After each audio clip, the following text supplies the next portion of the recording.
আমি video upload দেওয়ার পর থেকেই অনেকের আগ্রহ দেখে খুবই খুশি হচ্ছি। তারা পাখি পালতে চাচ্ছেন এবং জানতে চাচ্ছেন একজোড়া পাখি পালতে খরচ কেমন হয়। তো আজকের ভিডিওটা করা সেই বিষয়ে শেয়ার করার জন্য। একটা লাভবার্ডের পেছনে কিন্তু যদি আপনি একজোড়া লাভবার্ড পালেন, সেক্ষেত্রে আপনার মাসে ১ কেজি খাবার লাগতে পারে। বর্তমানের বাজার হিসাব করলে যদি আপনি ভালো করে খাবারটা বানান বা কিনে নিন, তাহলে আপনার ৳২০০ মতো লাগতে পারে ১ কেজি খাবার। আর যদি আপনি নিজে কিনে বানিয়ে নেন তাহলে হ্যাঁ, আরেকটু কম পড়তে পারে। তবে খাবারের উপাদানের উপর ভিত্তি করে কিন্তু খাবারের দাম ওঠানামা করে বা বাড়তে বা কমতে পারে। এরপর যদি আসি, পাখির জন্য বেশ কিছু সাপ্লিমেন্ট দরকার হয়, যেগুলো দিলে পাখি সুস্থ থাকে।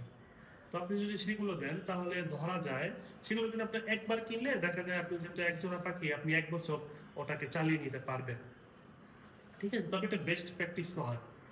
আমাদের উচিত যত নতুন মেডিসিন বা ভাঙার পর যত কম দিন ব্যবহার করা যায় সেটাই উত্তম। ঠিক আছে? তো আপনি যদি এভাবে ধরেন এভারেজ করেন, যেমন আপনি একটা মাল্টিভিটামিন নিলেন, আ একটি ক্যালসিয়াম নিলেন, ভিটামিন ই নিলেন, জিংক নিলেন, তাহলে অন এন এভারেজ আপনার প্রতি মাসে হয়তো ৳২০ থেকে ৳৩০ এদিকে আপনার খরচ হতে পারে। ৳৩০ বা ৳৪০। ধরলাম আমরা ৳৫০ আপনার খরচ হবে মাসে।